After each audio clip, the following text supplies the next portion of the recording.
On my first day at my new job, I saw my husband's photo on a coworker's desk. I did not scream. I did not drop my coffee. I did not grab the silver frame and demand to know why the man I had been married to for 8 years was smiling beside a woman I had never met.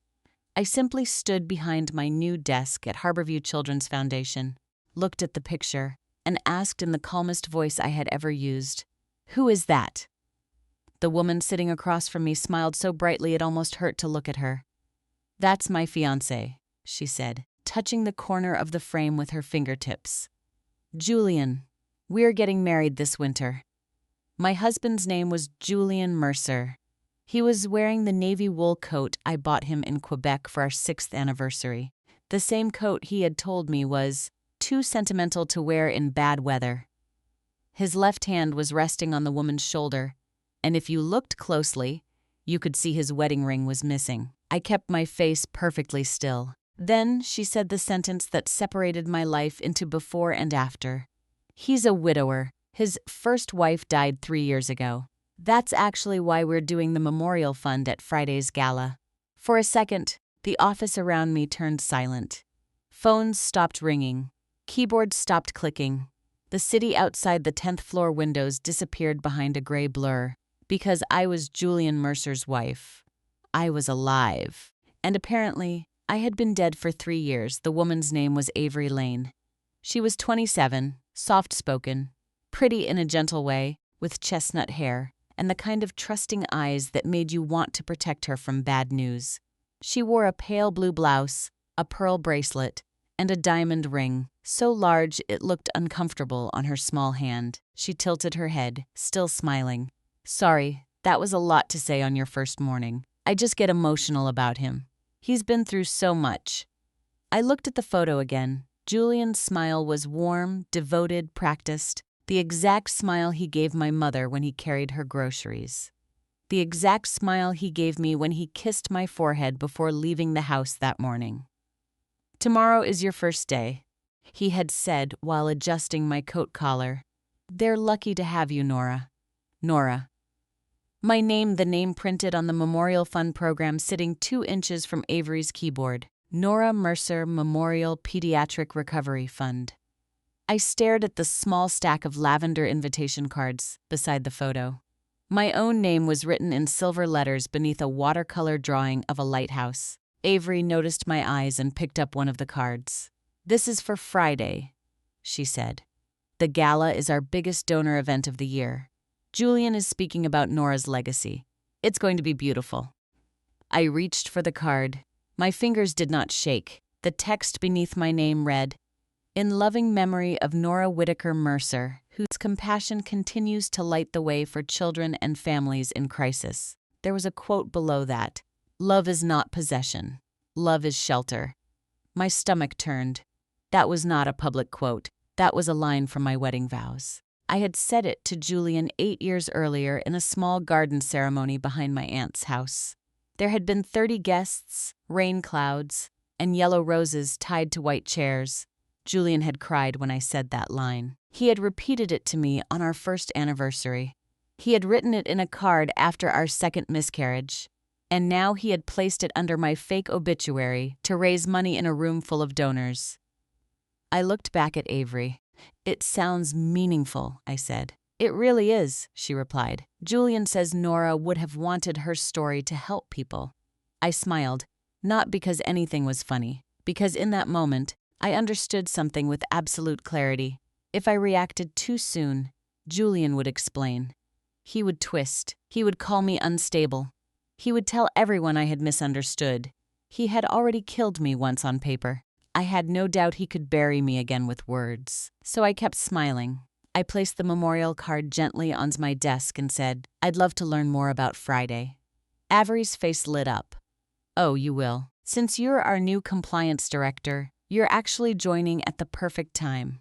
We need someone sharp reviewing the donor packets before the board signs off."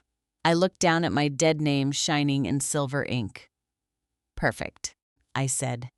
4 days later, when Julian stepped onto the gala stage to honor his dead wife, everyone finally understood why I had asked Avery for an extra copy of the program. But before that night, I had to sit 3 feet away from the woman who thought she was marrying my husband, listen to her describe his grief, and pretend I did not know every scar on the man she called a hero. My name is Nora Whitaker. I married Julian Mercer when I was 29.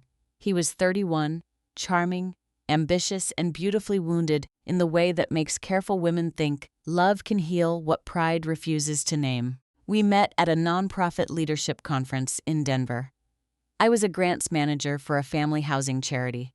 Julian was a consultant who helped nonprofits build donor campaigns. He had a way of making complicated ideas sound noble. He talked about impact, legacy, community, transformation. He shook hands like he was offering partnership instead of sales. The first night we met, he asked me why I had chosen nonprofit work. I gave him my usual answer about equity and access. He smiled and said, "That's the answer you give on panels. What's the real one?" I should have been annoyed. Instead, I told him the truth. When I was 16, my mother lost her job after my father left. For almost a year, we lived in the back room of my aunt's flower shop. A local family assistance organization helped us with food, rent, and eventually a small apartment. I never forgot the woman who sat across from my mother and said, "You are not a failure. You are in a hard season." I told Julian I wanted to be that kind of person for someone else. He looked at me as if I had handed him something sacred. "That," he said, "is the kind of story people should fund." At the time, I thought he meant my heart. Years later, I realized Julian heard life in terms of pitch decks. Still, our beginning was beautiful. He sent me handwritten notes.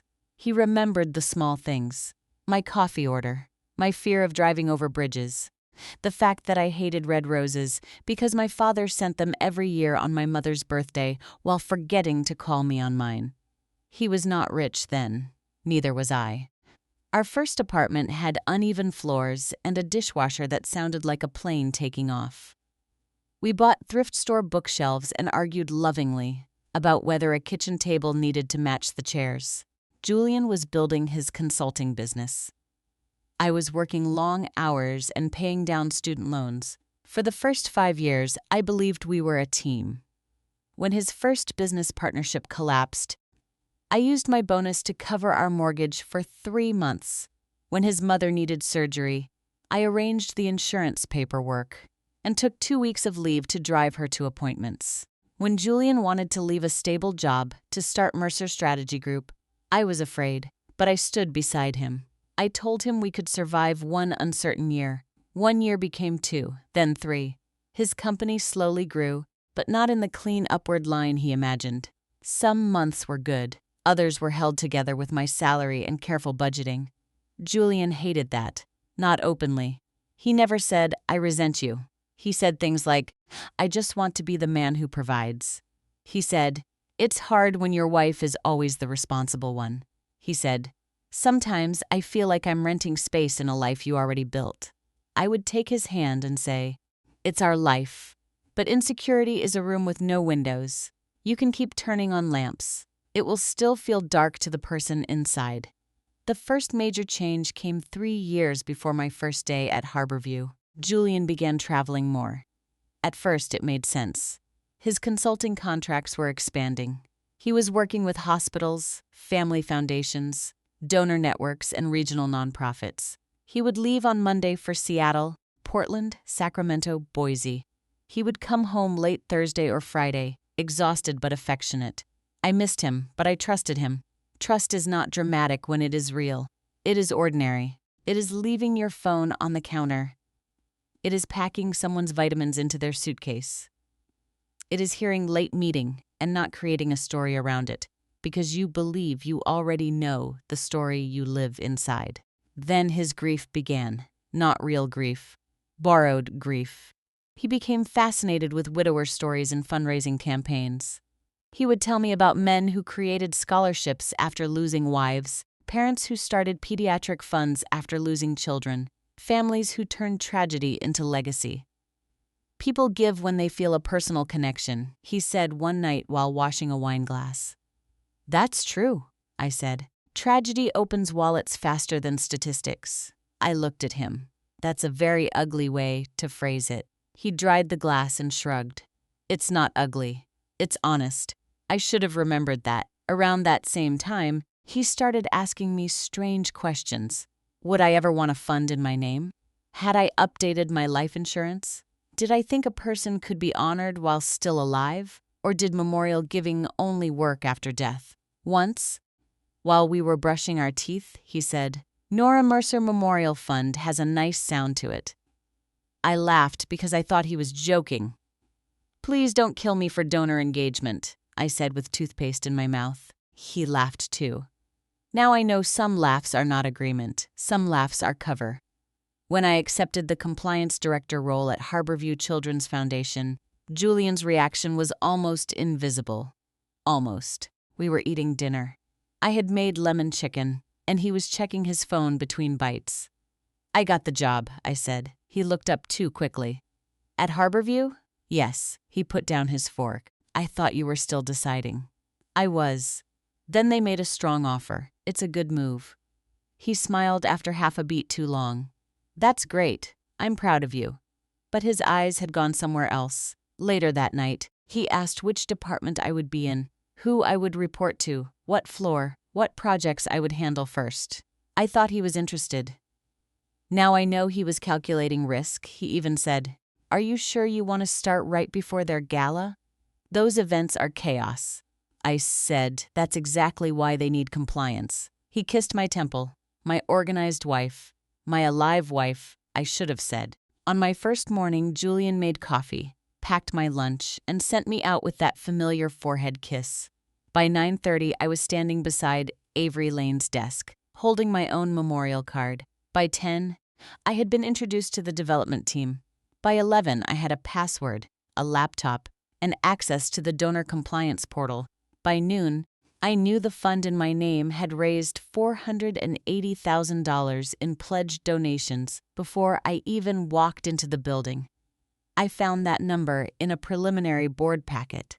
The Nora Mercer Memorial Pediatric Recovery Fund was described as a restricted fund, supporting emergency housing for families of hospitalized children. On paper, it sounded exactly like something I would have loved. That was what made it obscene. Julian had not invented a cause I would hate. He had stolen something I cared about and dressed it in my name. The board packet listed 3 founding partners: Harborview Children's Foundation, Mercer Strategy Group, and Avery Lane, listed as family liaison and future spouse of founding donor Julian Mercer. Future spouse. My husband had made his mistress part of my memorial fund. The room around me tilted again, but I kept my hands on the keyboard and continued scrolling. There was a narrative summary for Friday's gala. Julian Mercer lost his beloved wife, Nora, to a sudden aneurysm 3 years ago. In her memory, he has dedicated his life to helping families remain close during medical crisis. After finding love again with Harborview event coordinator Avery Lane, Julian hopes to transform personal tragedy into lasting community care. I read that paragraph 4 times. A sudden aneurysm, 3 years ago. On the date listed, I had been in Chicago presenting at a national grants conference. There were photos, receipts, hotel records, a video of me on Onstage wearing a green blazer and terrible shoes. Alive, very alive. I downloaded the packet, saved it to an encrypted folder, and forced myself to attend the staff lunch. Avery sat beside me with a salad and a sparkling water.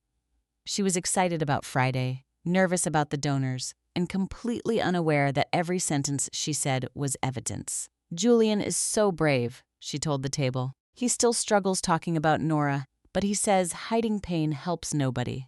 I nearly choked on my water. A program officer named Daniel said I met him once at the board preview.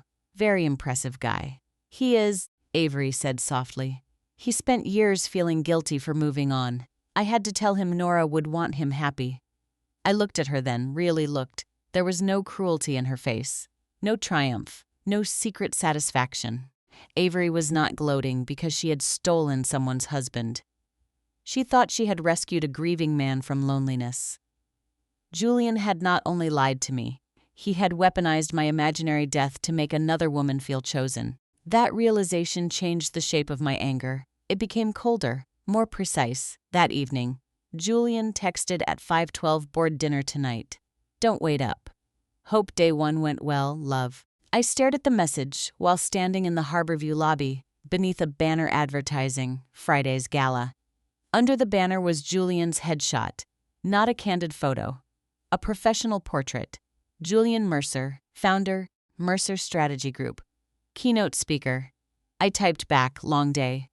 We'll talk later. Then I took a picture of the banner. At home, I did not search his phone. I did not throw open drawers. I did not confront him when he walked in at 11, smelling faintly of Avery's vanilla perfume and expensive wine. I made tea. I asked about his dinner. He said it was exhausting. I asked who attended. He named 2 men from a healthcare investment group and a consultant from Tacoma. Not Avery. Not Harborview. Not the room where my name was being polished into a fundraising weapon. When he leaned down to kiss me goodnight, I turned my face just enough that his lips landed on my cheek. He did not notice, or he pretended not to. The next morning, I called my oldest friend, Layla Tran. Layla was a family lawyer with the kind of calm that made panic feel embarrassed. She answered on the second ring. Please tell me nobody died, she said. I looked at the memorial card on my kitchen counter. Well, I said. Apparently I did. There was a pause. Nora, I need you to listen without interrupting. She listened. I told her everything. The photo. Avery. The memorial fund. The fake death story. The gala. The board packet. Julian's travel. The perfume. The quote from my vows. Leela did not gasp. Lawyers rarely give you the movie reaction. They become quieter. When I finished, she said, Do you feel physically safe? That was the first question. Not. Are you heartbroken? Not. Are you sure? Safe. I looked toward the bedroom where Julian's shoes were lined neatly by the closet. Yes. For now? Yes. Good. You are not confronting him. Not yet. I know. Evidence first. Money, documents, identity use, donor materials, communications. If he has represented you as deceased for financial gain, this may go beyond divorce.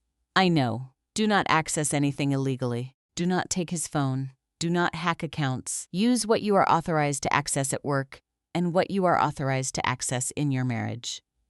Send me copies, today. I closed my eyes. Leela, he used my wedding vows. Her voice softened. I know. I sat next to her. She's kind. That makes it worse.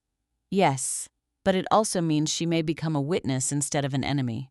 I opened my eyes. Through the kitchen window. Morning light touched the sink full of clean dishes. Julian had washed before lying to me. What do I do at work? You do your job, Layla said. Quietly, thoroughly. Let the documents talk. That became my rule. Let the documents talk. On Tuesday, I began with the donor files. Because I was compliance director, no one questioned my requests. I asked for full backup on the Nora Mercer Memorial Fund. Gift agreements, pledge forms, partner contracts, vendor invoices, biographies, promotional drafts, tax language, restricted fund conditions. The development assistant brought me a blue banker's box and apologized. Sorry, it's a lot, she said. No problem, I replied. I like complete files. Inside, I found the first real proof object, a death certificate, not an obituary, not a narrative summary, a certificate, my name. Nora Whitaker Mercer, my date of birth, my mother's maiden name, my husband listed as surviving spouse, cause of death, ruptured cerebral aneurysm deed of death. 3 years ago, April 18, PP of death, St. Bartholomew Medical Center, Seattle. My hands went numb. It was not a good fake. Any trained reviewer would see problems. The seal was slightly blurred. The registration number did not match the state format. The font spacing was wrong. But to a busy foundation team preparing for a gala, attached to a tragic story by a charismatic donor, it had been enough. At the bottom was a scanned signature from a deputy registrar. I photographed the document and set it aside. Beneath it was a letter Julian had sent to Harborview's board chair 6 months earlier. It is difficult for me to discuss Nora's passing, but I believe her life can still shelter others. Harborview's mission reflects the woman she was. My fiancé, Avery Lane, has helped me understand that love after loss is not betrayal. It is continuation. I stopped reading. There are betrayals that hurt because they are cruel. There are betrayals that hurt because they are intimate. This was both. He had used the language of healing to create a platform for fraud. He had made Avery feel noble for replacing me. He had made donors feel compassionate for funding a lie. He had made my life into a story that served his ambition better once I was dead inside it. I scanned every page. Then I found the contract. Mercer Strategy Group was set to receive a 12% administrative consulting fee from all funds raised in the first year, capped at $100,000. Julian had positioned himself not only as grieving founder, but as paid strategic advisor. That was the motive, not just romance. Money Dutch control. Julian did not merely want a new woman. He wanted a new mythology. A tragic widower is noble. A cheating husband is ordinary. Julian had always hated being ordinary. At lunch, Avery sat beside me in the break room and showed me floral arrangements for the gala. "Julian wants white lilies," she said. "He says they were Nora's favorite." I almost laughed. I hated lilies. I hated their heavy funeral smell. Julian knew that. I had told him after my grandmother's burial. He had held my hand and promised never to bring them home. I looked at the arrangement. "Maybe something softer," I said. "Hydrangeas or white roses." Avery smiled gratefully. "You're right. Lilies can feel too funeral." "Yes," I said. "They can." She hesitated, then lowered her voice. "Can I ask you something personal?" "Of course. Do you think it's wrong that I'm excited for Friday?" I turned toward her. Her fingers twisted around her engagement ring. "Some people act like I'm stepping into a dead woman's place. Julian says Nora would have loved me, but sometimes I feel guilty, like I'm benefiting from his pain." For a moment, I forgot strategy. I saw only a young woman trained by a liar to carry guilt that did not belong to her. "Avery," I said carefully, "did he tell you a lot about his marriage?" She nodded. "Mostly that it was beautiful, but she was fragile. He said she was always getting sick and that he had to be strong for both of them." Fragile. That word moved through me like a blade. I had paid bills while he built a business. I had held his mother's hand through surgery. I had negotiated hospital invoices after our miscarriages because Julian said he couldn't handle the paperwork. I had been many things in my marriage. Fragile was not one of them. "What else did he say?" I asked. Avery looked at the table. "That she didn't want children. That he did. That he sometimes felt guilty because with me he could finally imagine a family." My throat tightened. Julian and I had wanted children. We had lost 2 pregnancies.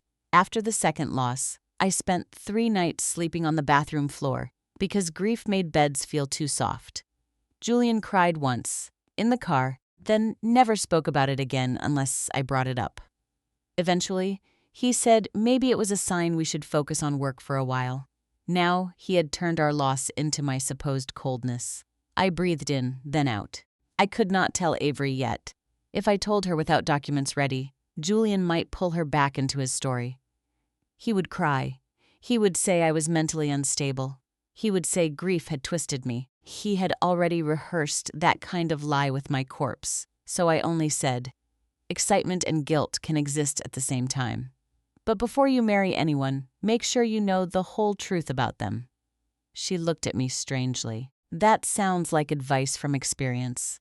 It is. That afternoon, I reviewed financial attachments. There were invoices for gala production, video editing, donor materials, flowers, PR consulting, and venue deposits. Most were normal. One was not a $58,000 payment to Northline Creative, listed as Memorial Campaign Development. The billing address was a mailbox in Salem.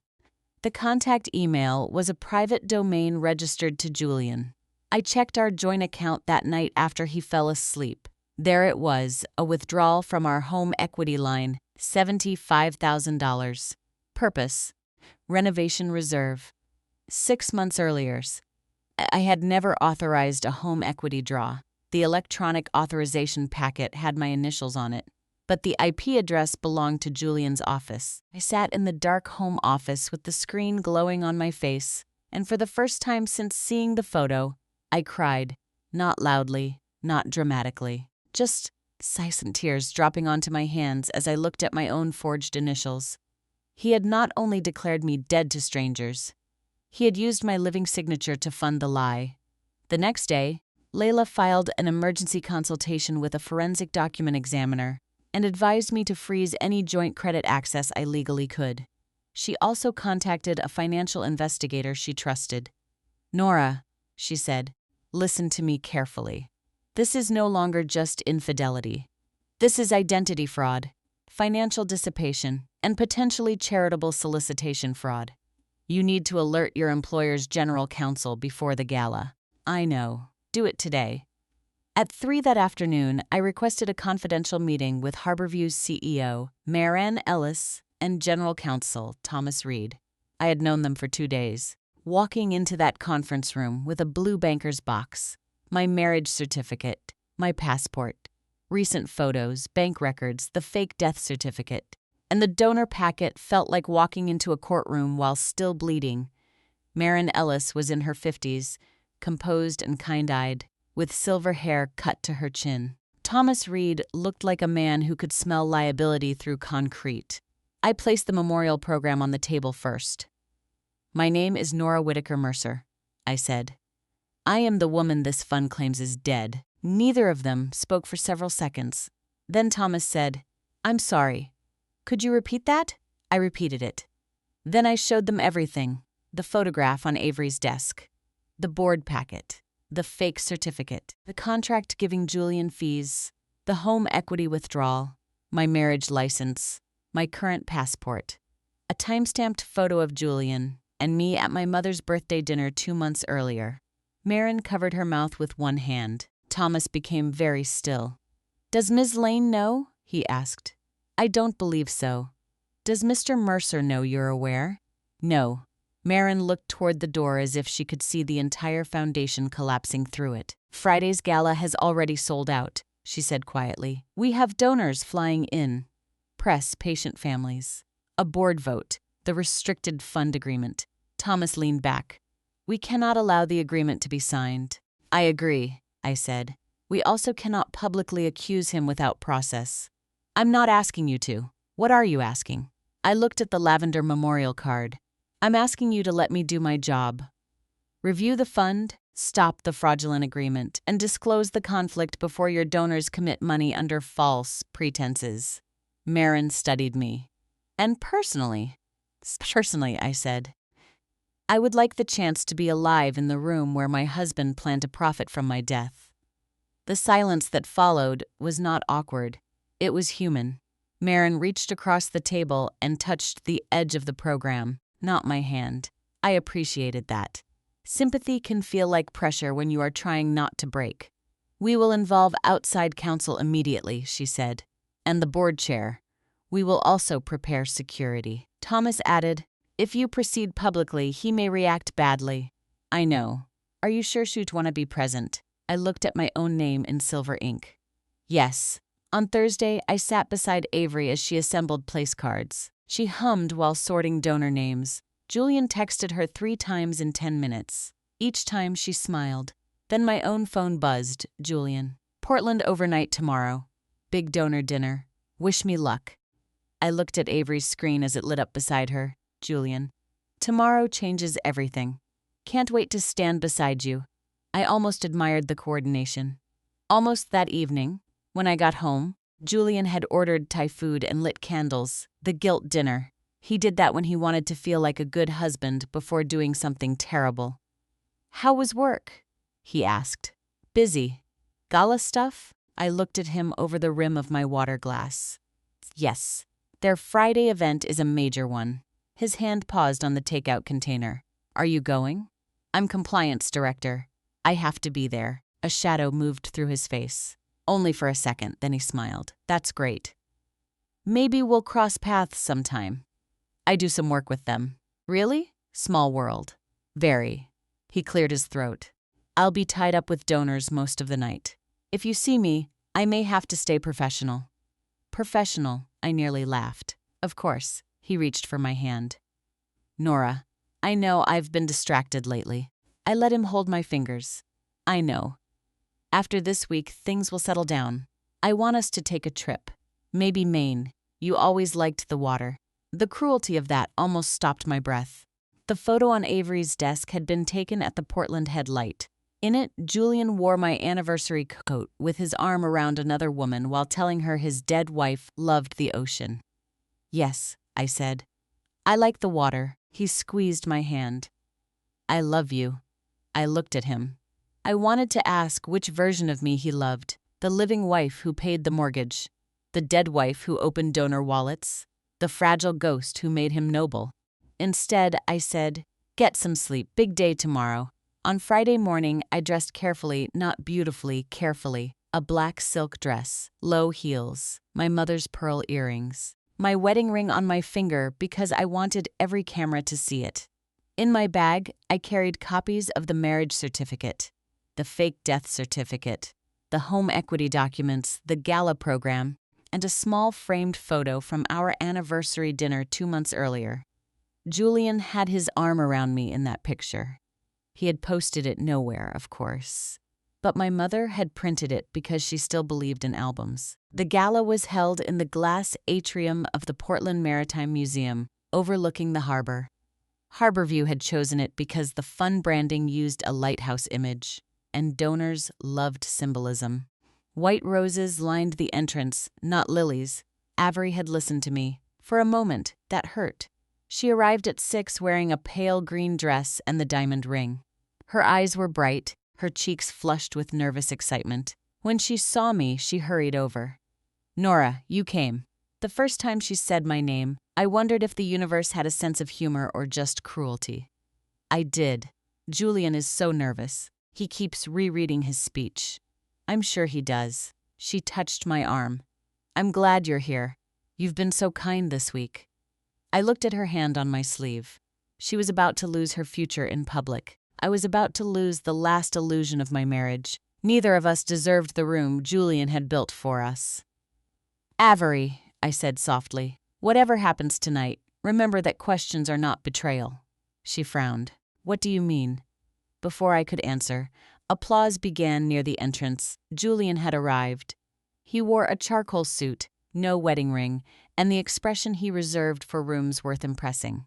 He greeted donors, kissed cheeks, clasped shoulders, bowed his head with practiced humility when people mentioned my name. Then he saw me. His face did not change much. That was Julian's talent. Only his eyes moved. A quick flash of alarm, calculation, anger, and then charm. Nora, he said, approaching with open arms. I didn't realize you were on this account. I let him hug me. It lasted 1 second too long because he whispered into my hair. What are you doing here? I whispered back, working. He pulled away, smiling. Avery appeared beside him. You two know each other? She asked. Julian laughed smoothly. Nora is a compliance director here. We've crossed paths professionally. 8 years of marriage reduced to a professional crossing. I held out my hand to Avery again. Yes, I said. Julian and I go way back. Avery smiled, relieved by the casual tone. Julian's eyes warned me. I smiled back. Dinner began at 7. The program moved beautifully, which made the underlying rot feel worse. A family spoke about sleeping in their car during their child's treatment. A nurse described parents choosing between motel bills and medication. A former patient, now 16, played violin under the glass ceiling while harbor lights flickered behind her. The cause was real. The need was real. That was why Julian's lie was so unforgivable. Fraud does not only steal money. It steals trust from the people who needed the truth to work. At 8:15, Maren Ellis stepped onto the stage. Tonight, she said, we gathered to launch what we believed would be a deeply meaningful fund supporting families in crisis. Believed. Julian noticed the word. His shoulders tightened. Avery did not. Maren continued. Before we invite our keynote speaker, our board and compliance team have a duty to address an important matter concerning donor transparency. A murmur passed through the room. Julian stood. Maren looked directly at him. Mr. Mercer, please remain seated until we finish. His face hardened. Thomas Reed stepped onto the stage beside her. Then I stood from my table. The room turned. 200 donors, Board members, staff, reporters, patient families, and volunteers watched me walk toward the stage. Julian moved into the aisle.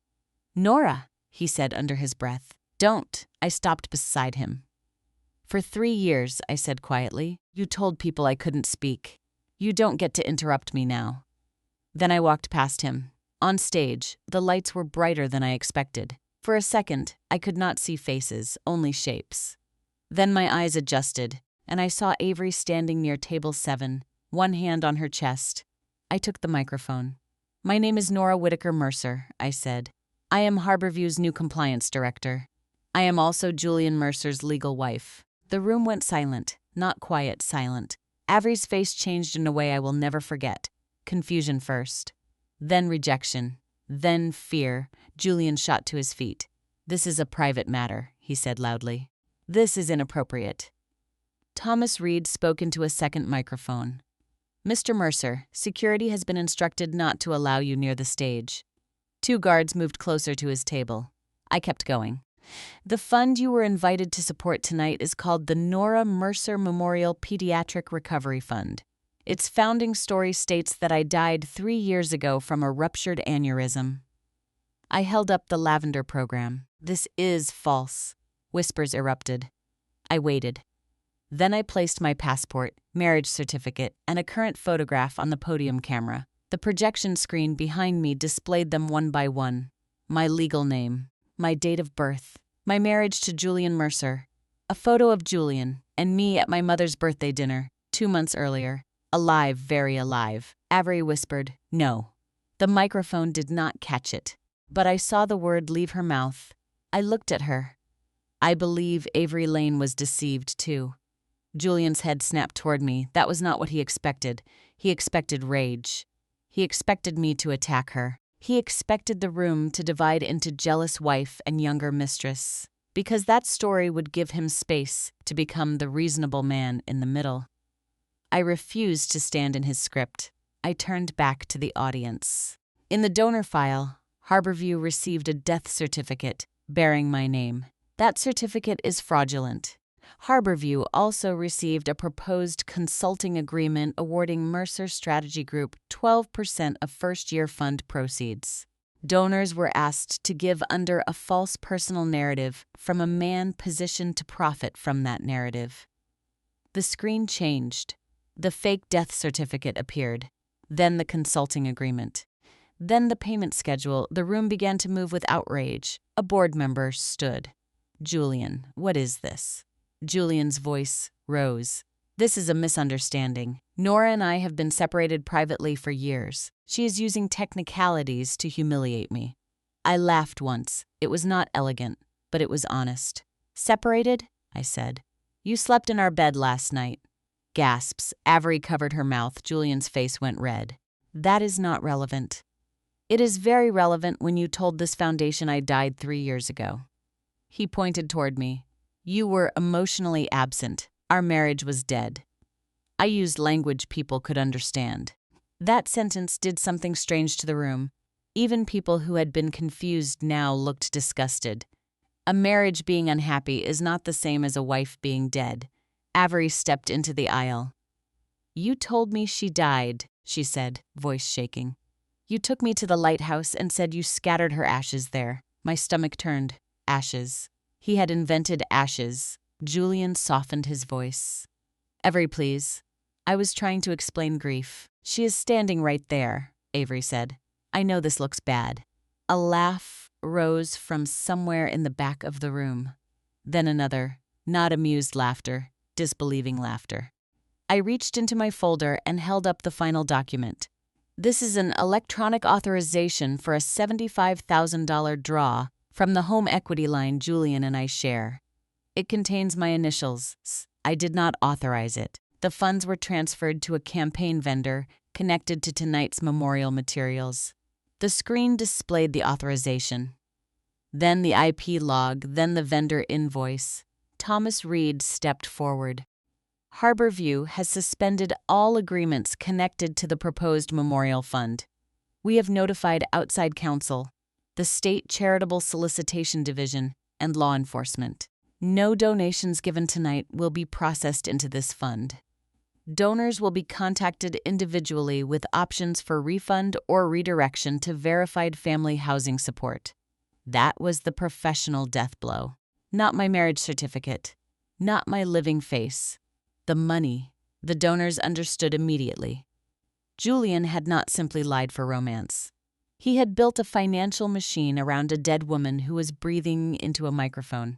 Avery slowly removed her engagement ring. Julian saw and reached for her.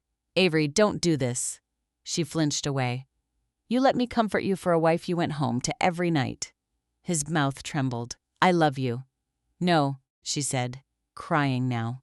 "You love being pitied."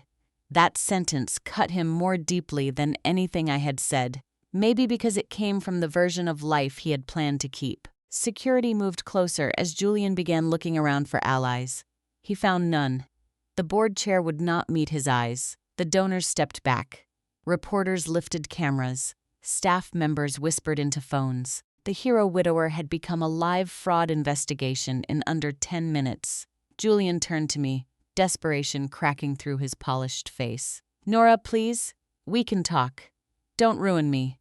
I looked at him for a long moment. The man I had loved was still there in fragments.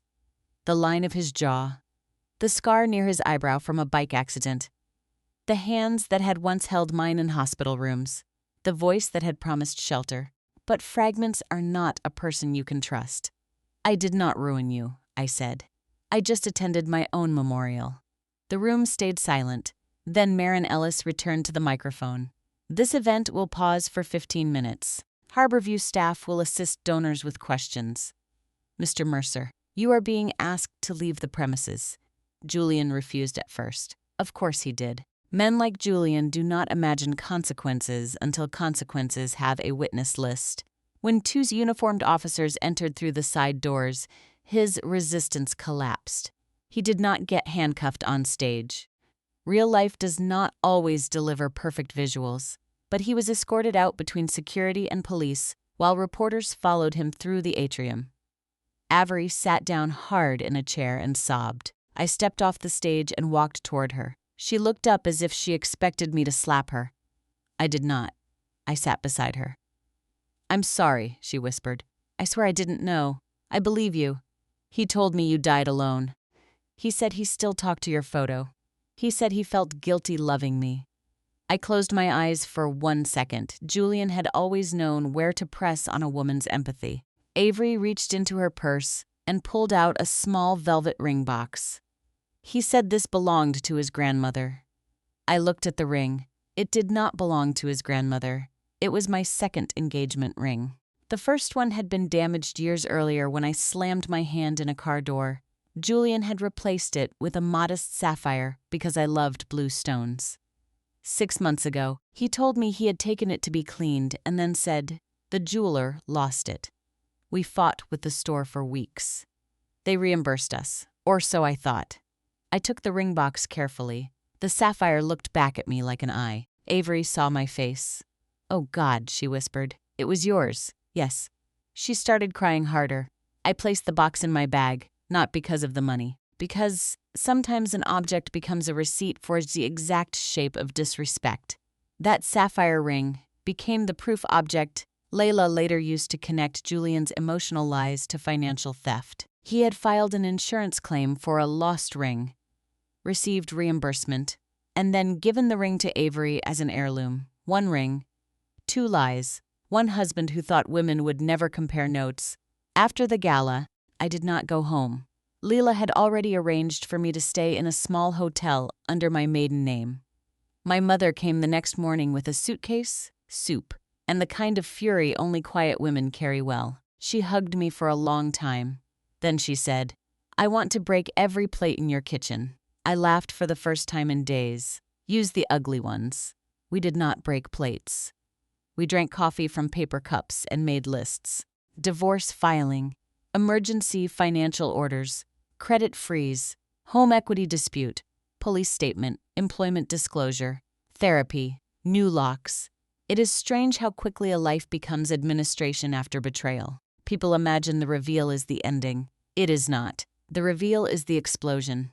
Afterward, you still have to sweep glass, call insurance, change passwords, and sleep in a bed where your body finally understands what your mind has been surviving.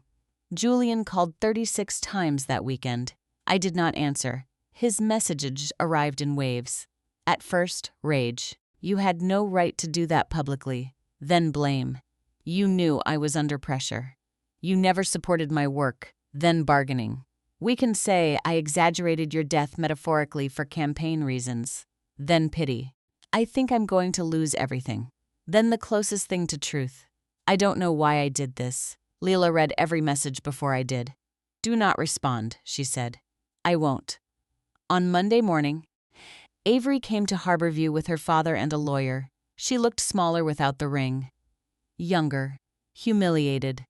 But there was something steadier in her face, too. She gave a formal statement. Julian had told her he was widowed. He had shown her a fake memorial page. He had taken her to the lighthouse and said it was where he said goodbye. He had proposed with my sapphire ring. He had promised the fund would honor the woman who taught him compassion. Avery cried only once during the statement, when she described comforting him on the anniversary of my fake death. I baked him a cake, she said, voice breaking.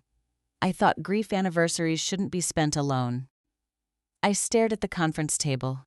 On April 18th, Julian had told me he had food poisoning and needed to rest. I had brought him soup in bed. Later that evening, while I went to a work dinner, Avery arrived with a cake for my death day. Sometimes betrayal is so grotesque that your mind refuses to hold the whole picture at once. It lets you see pieces, a cake, a soup bowl, a fake certificate. A man in 2 rooms collecting care from 2 women for 2 different lies. Harborview placed me on paid leave for 2 weeks. At first I protested. I did not want Julian to take my new job too. Marin Ellis said, "This is not discipline. This is oxygen." She was right. I needed oxygen. The legal process began like a storm. Leela filed for divorce, financial restraining orders, reimbursement of dissipated marital assets, exclusive use of the marital home, and preservation of records. The bank opened an investigation into the home equity authorization. The insurer reopened the sapphire ring claim. The state began reviewing the charitable solicitation materials.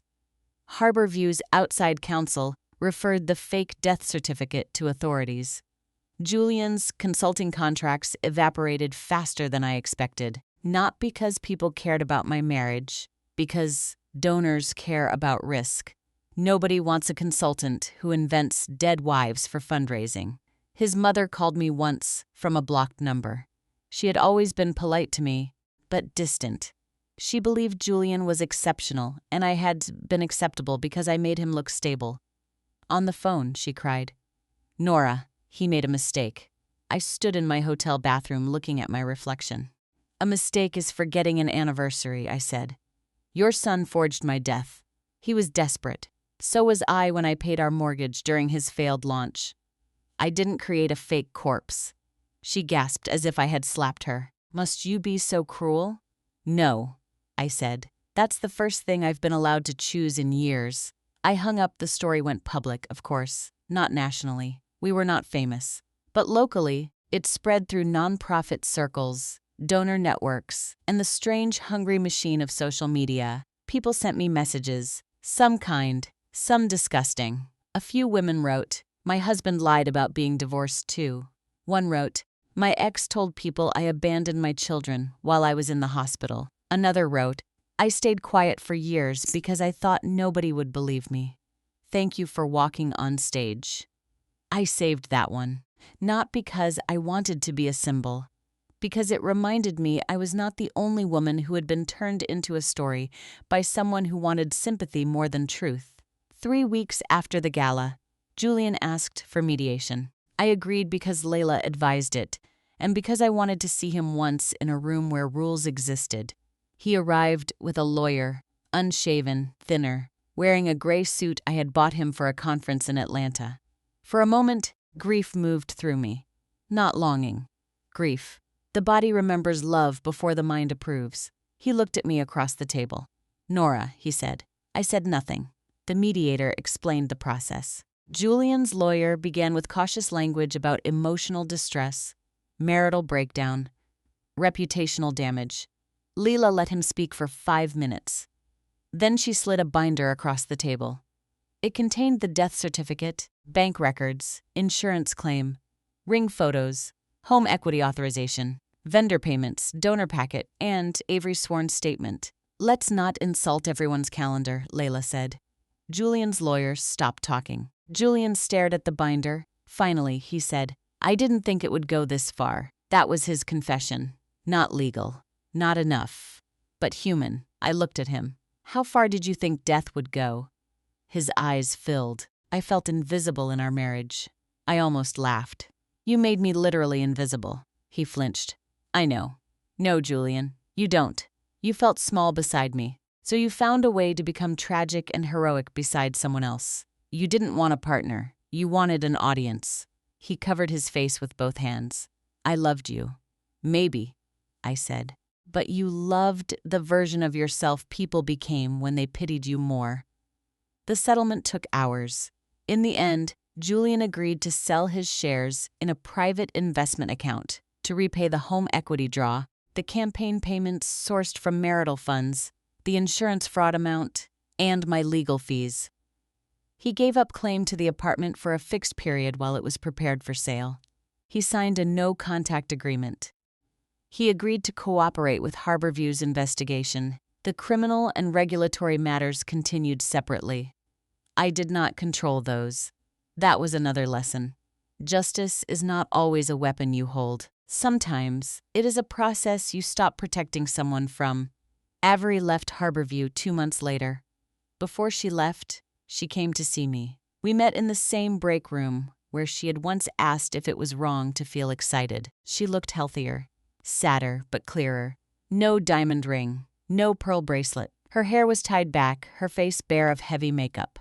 "I'm moving to Vermont," she said. "My aunt owns a bakery. I'm going to help her for a while." "That sounds peaceful." "I need peaceful." "Yes." She looked down at her hands. "I keep thinking about how stupid I was. You were lied to." "I ignored things too," she admitted. "He never let me visit his house. He said grief made it hard. He only introduced me to certain people. I thought I was being patient. Really, I was being convenient." That word stayed with me. Convenient. How many women have mistaken being low maintenance for being loved? "I'm sorry," she said again. "I know. I hope you get your life back." I looked through the break room window at the harbor. "I'm not sure I want the old one back." She nodded. "Then I hope you get a better one." We hugged once, not as friends exactly, as survivors of the same storm who had been standing on opposite sides of the same lie. By winter, the apartment sold. I expected to feel devastated walking out for the last time. Instead, I felt tired. The walls were beautiful. The view was beautiful. The memories were complicated. I left behind the gray sofa and took only the things that still felt like mine. My books, my grandmother's mirror, the blue ceramic bowl from my mother, the sapphire ring, which I did not wear. I kept it in a small box with the Lavender Memorial Program and a copy of my very alive passport. Not as punishment, as proof that I had survived a version of myself someone tried to bury. I rented a smaller place near the water. The first night there, I slept on a mattress on the floor because my bed had not arrived. Rain tapped against the window. The room smelled like cardboard and fresh paint. I ate noodles from a paper container and cried halfway through because there was nobody to lie to me about being late. Peace felt unfamiliar at first. Then it became addictive. I returned to Harborview in January. Some board members worried my presence would remind donors of the scandal. Marin disagreed. "She reminds us why compliance matters," she said. I stayed, not because I needed to prove I was strong. I was tired of proving strength. I stayed because the work mattered, and because Julian did not get to turn another place I cared about into a crime scene I had to abandon. The fake memorial fund was dissolved. Every donor was offered a refund or redirection. Most redirected their gifts to a verified family housing program with strict oversight and no personal tragedy branding.